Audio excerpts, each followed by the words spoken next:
Hey, what's up, listeners? Guys, if you have not heard about Anchor, it's time you get on this app. It's the easiest way to make a podcast in 2020. If you haven't heard about it, let me tell you, it's 100% free. It's unlimited hosting. If you've been sitting on your butt trying to make a podcast and you haven't yet, because you're like, oh, it's so much money. I don't know what I should talk about.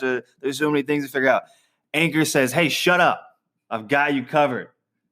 Anchor's kind of aggressive like that. But no, their Anchor holds it down. It's 100% free. Anchor will distribute your podcasts to Spotify, Apple Podcasts, wherever your favorite platform is to listen to podcasts. Anchor will do it for you. No questions asked. No questions asked.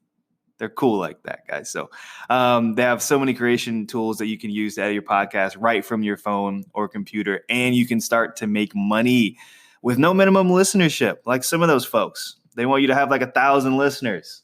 Let me tell you, we got like 5 crucial listeners that the Duck Legs podcast has. And Anchor's like, okay, we can still have some sponsors on there. But seriously though, Anchor is awesome. We use Anchor for our hosting, and it really has everything you need to make your podcast in one place. So download the free Anchor app or go to anchor.fm to get started today. Download that free Anchor app. It's free. Or if you don't like phones, if you're one of those people that live in a log cabin, but still somehow have Wi-Fi in a computer, go to anchor.fm to get started.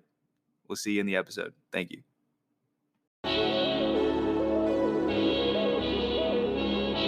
Do you want to get into the Wisconsin thing?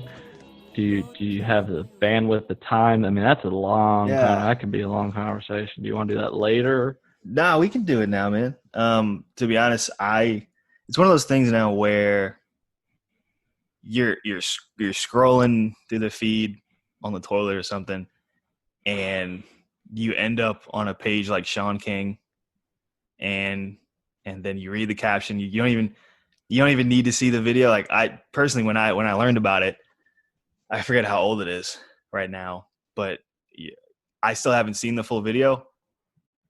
I can't watch it right now because you know how it ends, and you hear that that Jacob, he will be paralyzed. He's gonna make it, so that's great that he's gonna pull through. But yeah, I haven't been able to watch the video. I've just kept up with it via text and other news sources. But man, and then you take that combined with the shooter up there, and how, I mean, it's super clear how different people are treated by the police, and for people to deny that white supremacy culture exists and that it's infiltrated in the police system and all of our infrastructure. It's just like it's so obvious, and for people to deny that or not be as loud as fuck about fighting those inequalities, it's just getting harder and harder to stand on that soapbox for these people. And I know, I'm sure we've all got our different circles of friends and acquaintances and family members that we've had that I'm sure they'll say something, and that'll be like a flag for you. That's like, well, I mean, we got to look at the police report too. I mean, hey, police don't just get called out there for nothing. Am I right? And you're like, ooh, that's not what you say. That's all you need to hear, right? That's all you need to hear for you to be like, this person doesn't get it. This person is part of the problem. But yeah, man, I really I haven't been able to watch the video. What about you? Have you been having any conversations about it in clinic, out of clinic? Because I'm not in a clinic right now, and this will be the last thing I say. I'm sorry I cut you off, but I can't imagine like talking to Josh Walters. He's the clinic director up there in Dallas, and because in the clinic people talk and the news gets shared, and he's a black clinic director out there in Dallas, And he's had these conversations with people, tough conversations, and he's got kids coming in with MAGA bracelets and shit. And like, that's hard. That's super hard for you to be the leader of a clinic out there and dealing with, and you have to physically treat some of these racist folks because you are a healthcare provider. And he does such a good job at putting that healthcare provider hat on and still being able to have beautiful, tough conversations with some of his patients and people. But yeah, that's all I'm gonna say about that. But kudos to him. I don't think I could. I don't think I have that grace to for that. But you know, I haven't been in a busy ass clinic since November of last year, where like stories you'd share and you hear people go off the handle, right? So I mean, have you experienced that? I know shit's weird now with COVID, but your thoughts on that? So there isn't, at our clinic, there hasn't really been a whole lot of dialogue with the cops and racial injustice and things like that. I will get some good COVID deniers here and there, Corona, which in all honesty, this is my opinion. I can understand someone getting a little tired of COVID at this point. And I'm not going to completely fault someone for being like, because I'm kind of wearing thin on. I'm like, dude, let's get this shit the hell. Someone figure something out, because this has been going on, and I know vaccines are looking like potentially 2021, yada yada yada. Is it going to come back up? That's not what we're talking about. So I don't completely fault someone for being like, I'm getting tired of COVID.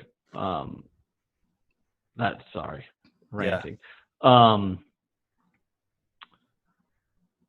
We have had discussions in the clinic about between clinicians about it, and it's, I don't know,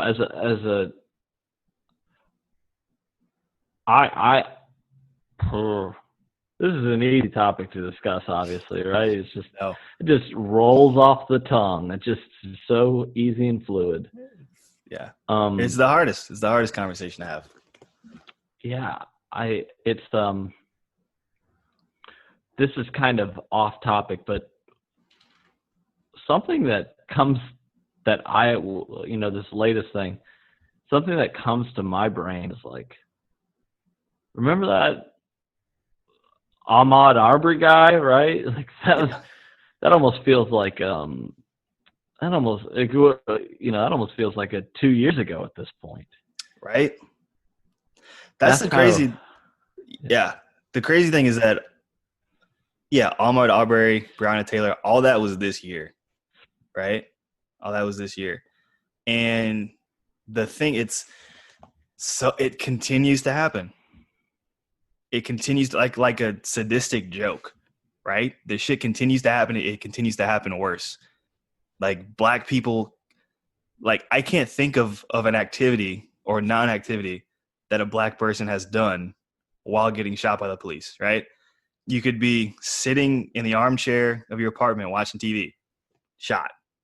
You could be a kid with a toy gun, shot. You could be listening to loud music in your car, shot. Like, there's pretty much, it's been, everything has been fucking done. Like, you know? Yeah. The medic, you said her name earlier, right? I assume that's her name, right? The fair name. That story, I feel like that story should get more coverage, which it doesn't, because that is just someone.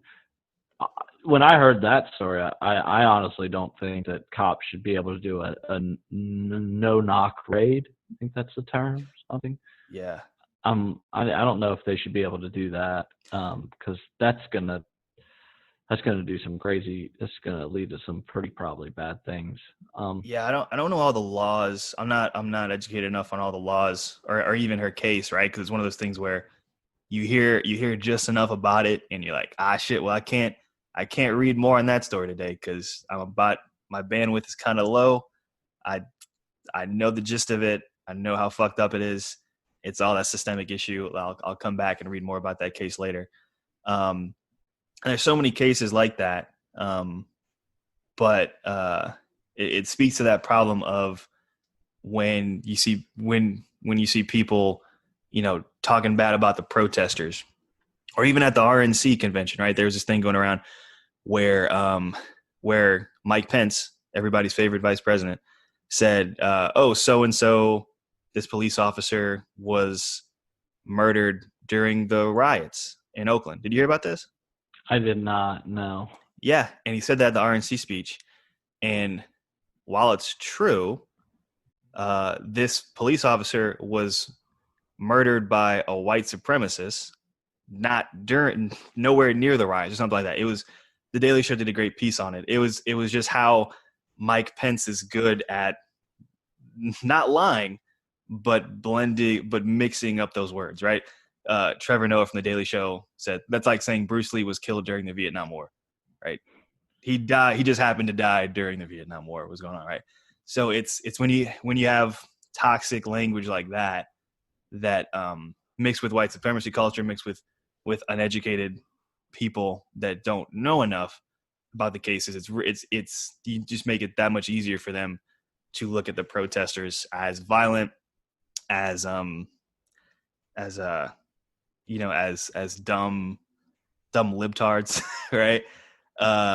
Dumb Black Lives Matter libtards. And then we get into that conversation of defunding the police and how do you go about change? Because we know systemically it's broken.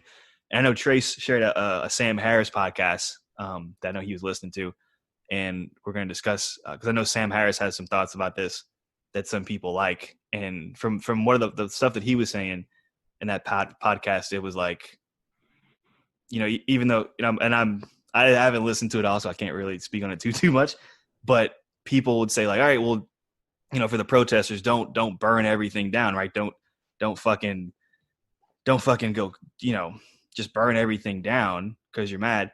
But then the counterpoint to that is, well, the police, the government, everything was built with white supremacy at the root of it. The whole system is designed, right? That the system isn't broken; it's working perfectly, right? That's the argument to, I think, the arguments that Sam Harris and people like that bring up is that the system is inherently working this way.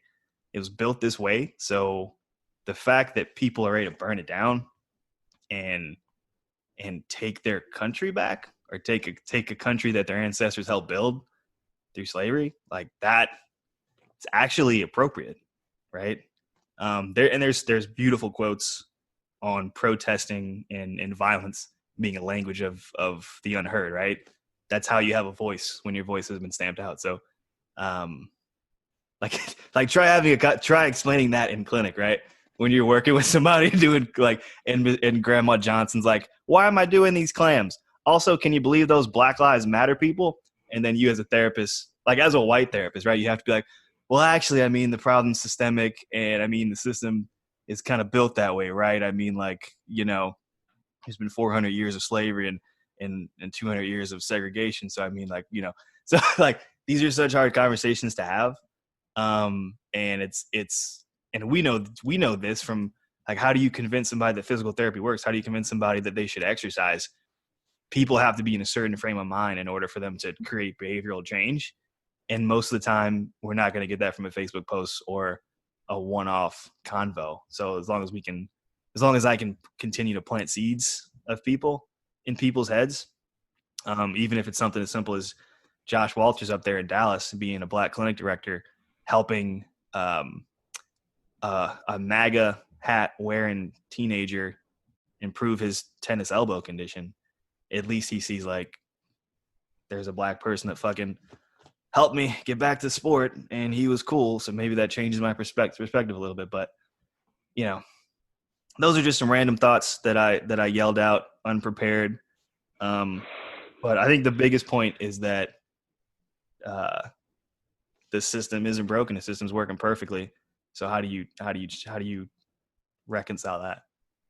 So Sam Harris was more on the edge of like the traditions and history of this country kind of been built on the white, I don't want to say white supremacy, but that's kind of an easy quick term on that. So he was kind of more on that end.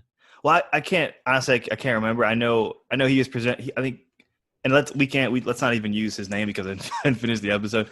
But it's the argument from some people that's like, hey guys, stop protesting.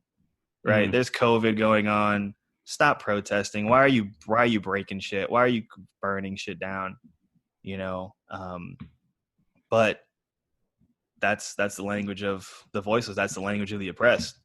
When your representative doesn't look like you, and the districts have been gerrymandered to ensure that you don't have a voice, and all of the systems in politics, in the school systems, and segregation have ensured that people like you, people that look like you, people your socioeconomic status don't have any voice, don't have any power in government. Don't you think y'all should burn that shit down? Get a voice?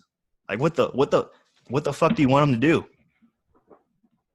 Spend 100 years trying to get their people in office, trying to raise capital to buy some legislators?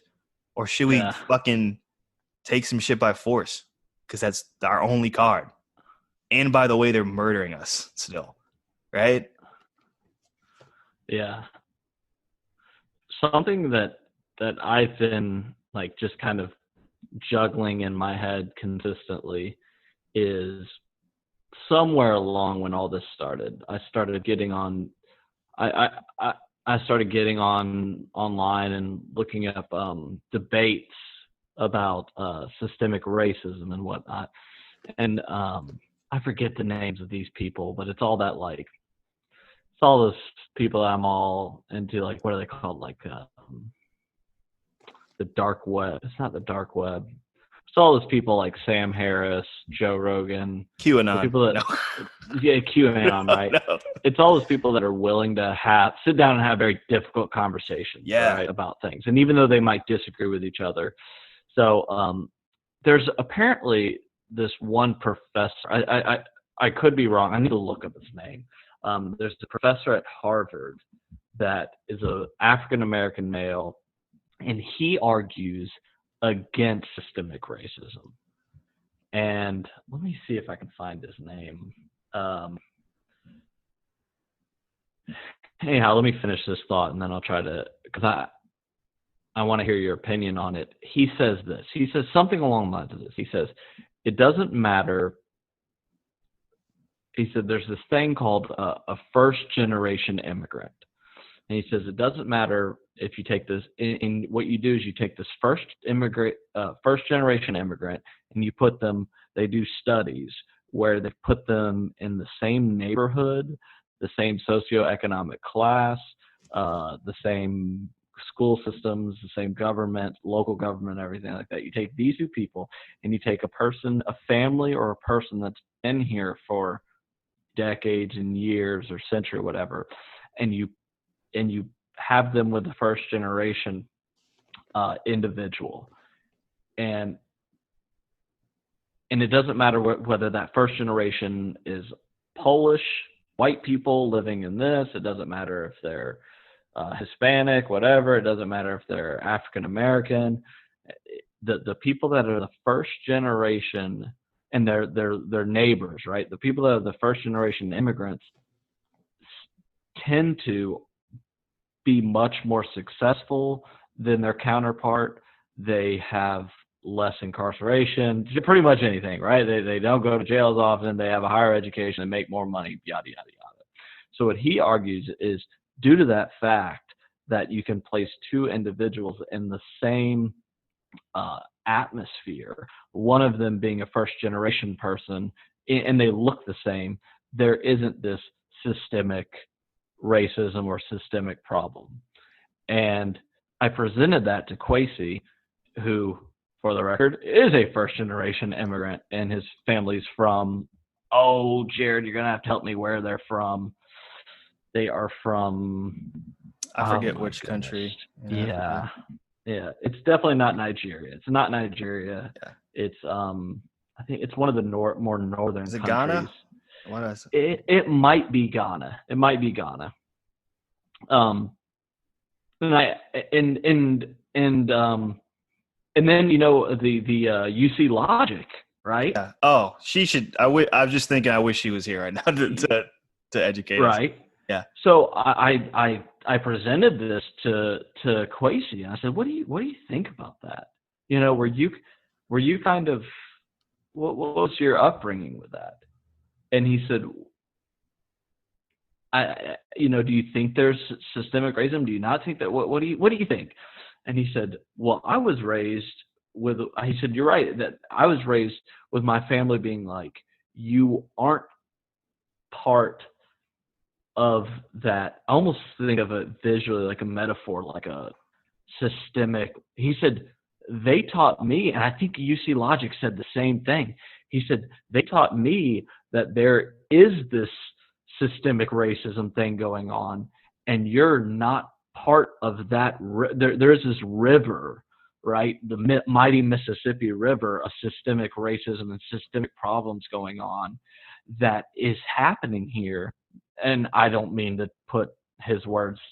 Yeah. This is how I interpreted it, and I could have, but I think the overall gist. And he says what they taught me is we are not part of that systemic thing, or you're from Ghana, right? You're not this. You're somebody else. You're from outside of this, so you don't go get in that river. You're from here. You're not part of. And it looks like people that have been here for centuries.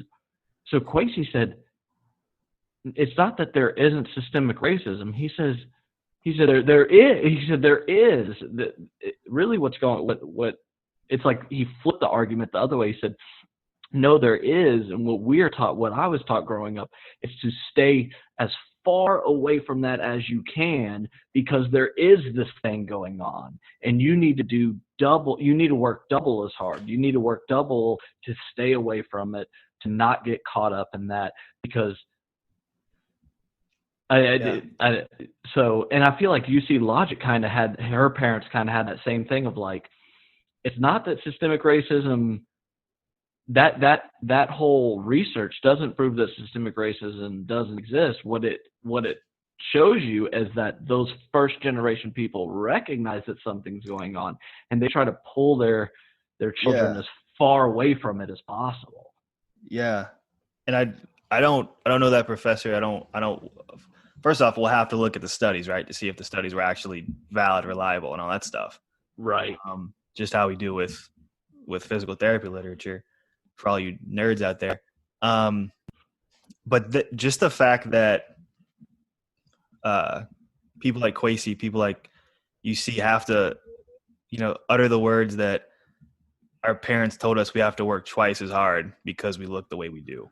That right there tells you there's systemic racism.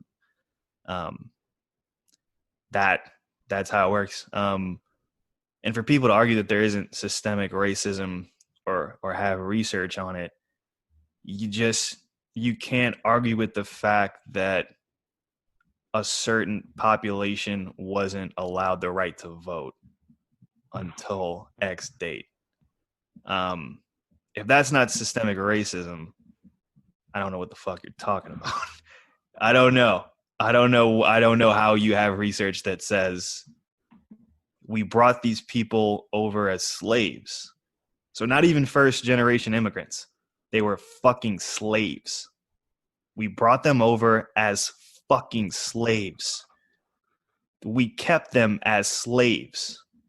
Raped them, beat them, killed them, sold them. And then they had the nerve to want to be free.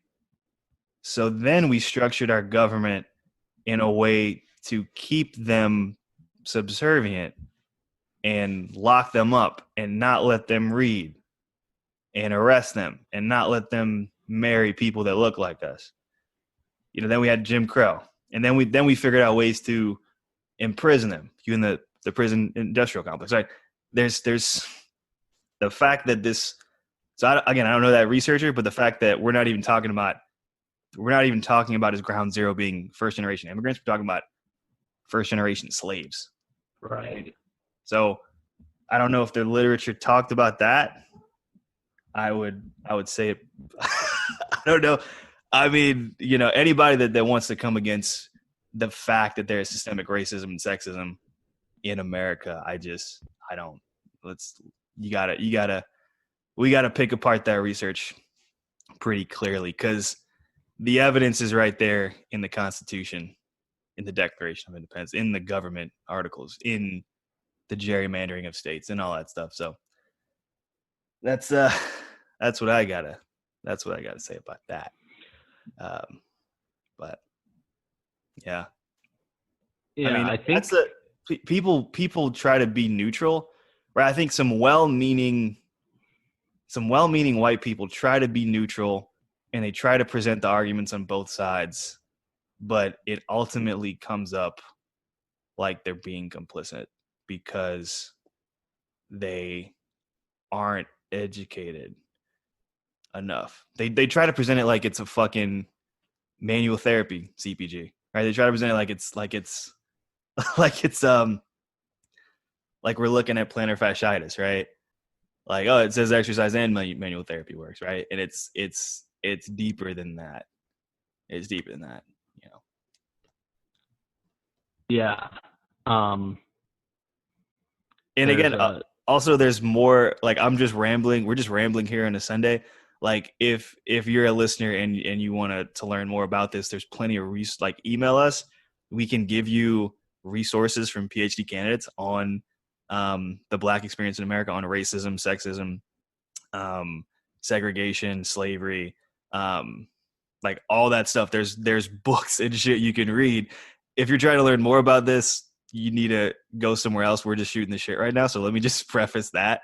Hopefully I'm doing a good enough job in pointing you to directions. But sorry, what were you saying? I kind of had a few things, but it's always good to look for that kind of stuff. And it reminds me of our podcast with UC Logic, where she kind of threw out a few things. Yeah, one of the books, Savage Inequalities, that talks about inequality in academia. I got to read that book. I just actually purchased it on Audible. But sorry, I didn't cut you off again. Shout out to sponsor the podcast. Are you a white person trying to learn more about the Black experience in America? Well, use coupon code DUCKLEGS. Audible coupon, DUCKLEGS. Audible coupon code, yeah. Sorry. Just if someone out there, like the two people that listen, the person I was referring to, Coleman Hughes. Coleman Hughes. That's the professor. Yeah, and I looked on his Wikipedia page, and my memory might be. He went to Columbia. I think he's a professor at Harvard or something, but I could have just totally made that up. But there's a guy. There's a ongoing debate with this. I believe he has a debate with Ta-Nehisi Coates. Yeah. Ta-Nehisi Coates. I might be saying his name incorrectly. And they have a really, really good debate on things. And that guy brings up some points that you were making.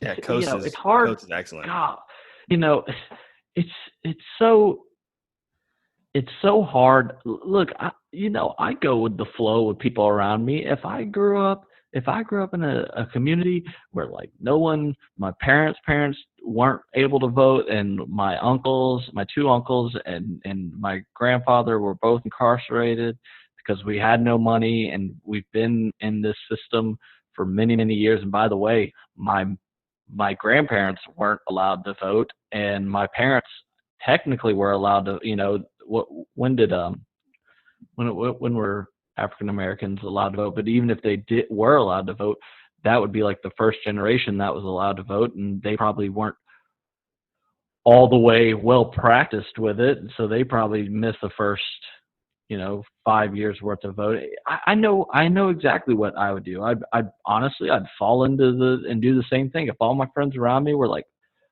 strapped up every day, because that's what you do, guess what I would be? I'm not too proud to be like, oh, I would just leave my friends behind and I would move away and I would say, screw them. No, I'd probably do the exact same thing that they were doing. I'd do the exact same thing that my uncles, and it's so just to say, I just feel like it's very difficult for, I do feel like it's difficult for someone to be like, oh, they, like what you're alluding to earlier, like, what do you want them to do? To just wait 100 years and hope that things can just quickly get better? Like, it's Yeah. And I, sorry, no, I was done with it. I'm saying I you're like to finish my sentences with like just a little bit like of a give him a little teaser. Give him a little uh, teaser. That's the Tennessee draw that everybody loves. Big fans here. And I would, I'd say you're a great ally for the Black community. I would say. And you just did an excellent job of sympathizing and trying to empathize, trying to put yourself in those shoes, right? Which which also you're good at because you're a therapist and you know how to connect and empathize with people. And even though somebody's coming to you with a knee surgery, total knee arthroplasty, you've never experienced that, but you can do a good job of like, I bet that motherfucker hurts a lot to bend, and I can fucking empathize with that. Side note, which I still don't fucking get, that there are PTs out there that can't understand the pain of the Black Lives Matter movement and shit, but yet they can treat somebody's fucking total knee, you know? But also we have to say that, there are aspects of that total knee surgery that you'll never be able to understand and feel and appreciate. Just like, we're just shooting the shit here on a Sunday. There are aspects of even that quick little the quick little paragraph that you just went off with of, hey, if I was Black and if I was born in the 1870 and shit, and I was trying to fight for the right to vote back then, even it's a great thought experiment, but like there's no way that you can know, right? yeah. And that's why it's so refreshing when you hear people that aren't Black or that aren't part of an oppressive group that just say, hey, I understand that I'll never be able to understand. Like, I'm an ally for you. When we respond to those of another ethnic group or women, we're like, hey, like, I have no idea what it's like to experience sexism. I believe it's a thing. I'm an ally here for you, or for the LGBTQ T community. So I think also too, we just gotta come at that with a little bit of respect, a lot of respect, right? Because we can sympathize, but we probably truly can't empathize, right? Because it's a human right issue. It's a human right issue. These people that we talked about that historically grew up without the right to vote, they were slaves. This is an issue of being looked at as subhuman, right? This is more than just they're treating us bad. They're not letting us get milkshakes at the bar. Let's do a sit-in. No, these people are being treated like fucking subhuman, right? Whether it's all of those different groups, oppressed groups that we talk about, it's an issue of being treated subhuman, and that's what the fight is about. And we joked earlier, like if one of our earlier podcasts, like if an alien race came down and they just enslaved us, right? What would you do? Like you'd want to fight back. You'd want to, no, you guys can't just come here and fucking enslave us and make all these new rules. Like, you would fight back because you knew that these are human right violations going on. So if you look at through the lens of human rights violations and treating people as subhuman, you'd be like, yeah, we should probably change shit. The game is rigged, so we can't change shit. We should probably do something about that. However, by any means necessary,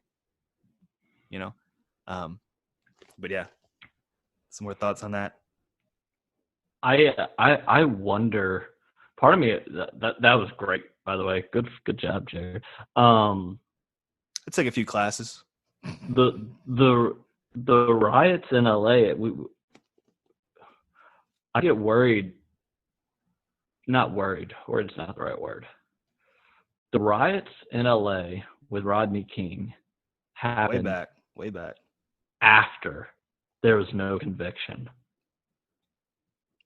I wonder how things are going to be a year from now, right? If Derek Chauvin, that's the George Floyd officer that I'm referring to.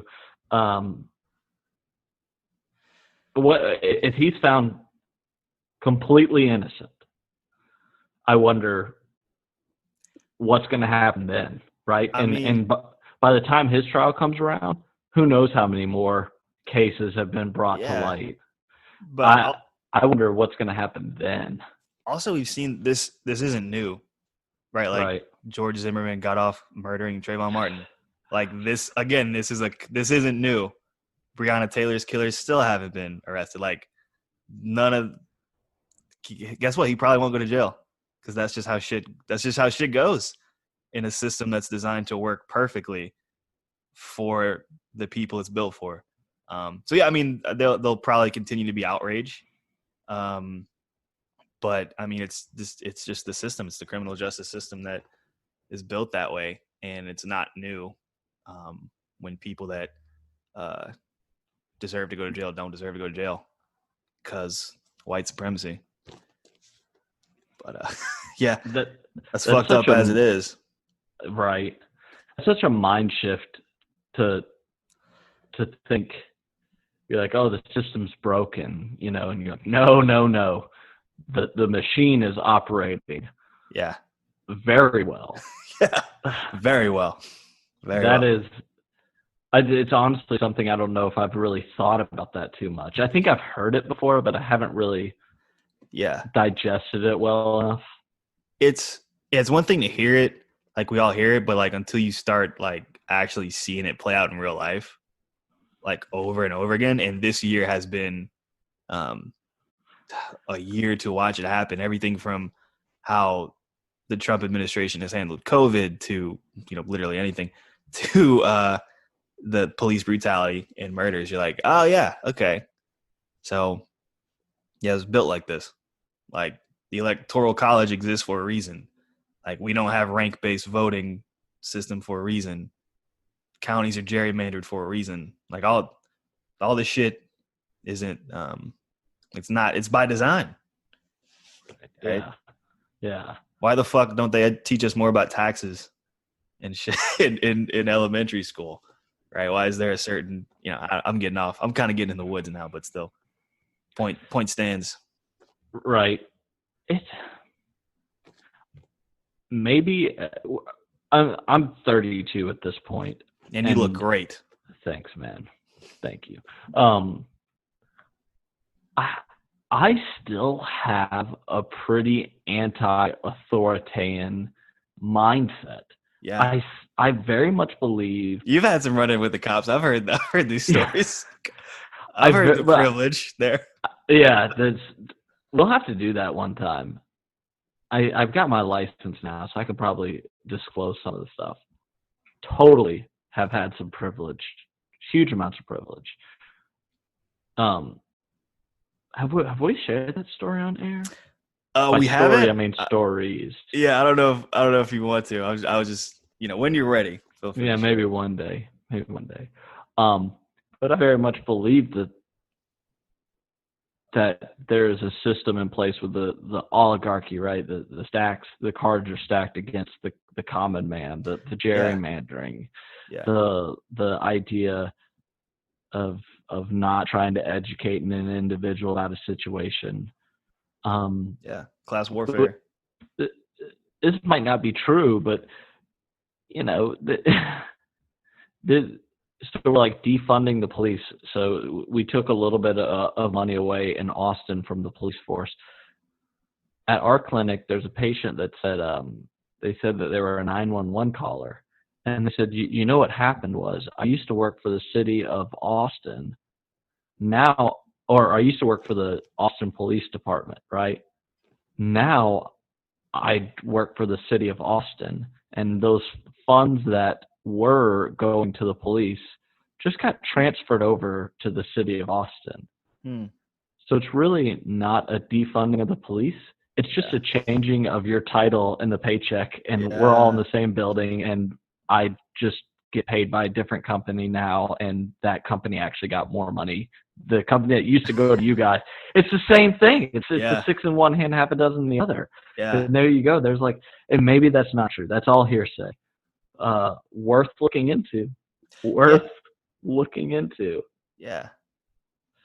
It's the old quote, like people in power will do anything to retain the power or whatever. Right? It goes by that. So, yeah, not saying that that's related. Who knows? How the defunding of the police in Austin actually goes down. But yeah, it's that thing. I don't know enough about that story. I know that there was a victory in defunding the police to a certain extent, but yeah, I mean that's just like a victory on paper when in actuality the funds continue to get diverted. But I mean, yeah, we'll see how it shakes out.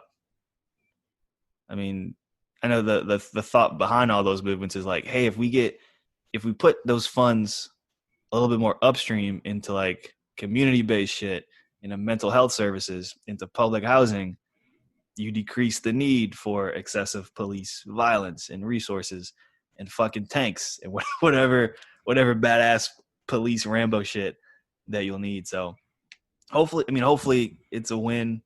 But yeah, we'll see, man. You have to be determined out here. It's funny hearing all the people again, like when that measure was passed, all the people that were like, oh my God, I'm going to be so afraid now. Austin's going to be so unsafe. All these people are going to be, all these cats meowing in the background are going to come after me. And there's going to be no police protecting me in the city of Austin. But yeah. Yeah, they have tanks. They got tanks. What is it, Grand Theft Auto? Yeah, right. You got 3 stars out here, cheat code. You need some tanks coming at you here in Austin. Left, right, up, down, left, right, L1, R1. You got to remember all those, man. Vice City, San Andreas. That's right. I don't really play video games. Favorite Grand Theft Auto? The one I probably played the most. Oh, actually, like Grand Theft Auto 4. I think that was the one with the Russian guy. No, Vice. I think that was technically Grand Theft Auto Vice City. That Vice City was the 4th one, but that was Grand Theft Auto Vice City. Then it went San Andreas, and then they went Grand Theft Auto 4 with the Russian guy, and then Grand Theft Auto 5 with Michael, and then there was the crazy white guy that like lived. Probably Grand Theft Auto 5. Cool. Grand Theft Auto. Cool. Do you have a favorite one? I like San Andreas. Yeah. San Andreas. That was pretty. Speaking of the riots of LA, they lived that one out in San Andreas. I never got to finish the game, but I was being in the '90s hip hop in a video game was pretty dope to experience that. Yeah. Yeah. They set the whole city on fire there. Anyhow. Anywho. Boy. I'm glad that we had this conversation. Fun topics here to discuss. I feel like people can benefit from this. Yeah. Shout out to the year 2150 on ABC. Yeah, still listening. 2050. We'll still be recording. We'll still be dropping shit. Yeah, man, for sure. So here's this quote on writing real quick, and then we'll wrap up. April 14th, 1967. Isn't it crazy to think about the year 1967? And like, shit, if we would have been alive then. All right, this is MLK at Stanford.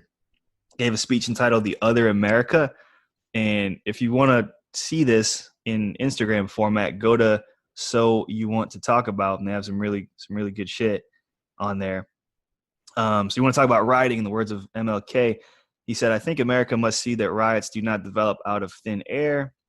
Certain conditions continue to exist in our society, which must be condemned as vigorously as we condemn riots. But in the final analysis, a riot is the language of the unheard. And what is it that America has failed to hear?" And the Wi-Fi goes out. No, it has failed to hear that the plight of the Negro poor has worsened over the last few years. It has failed to hear that the promises of freedom and justice have not been met. and it has failed to hear that large segments of white society are more concerned about tranquility and the status quo than about justice, equality, and humanity. And so, in a real sense, our nation's summers of riots are caused by our nation's winters of delays.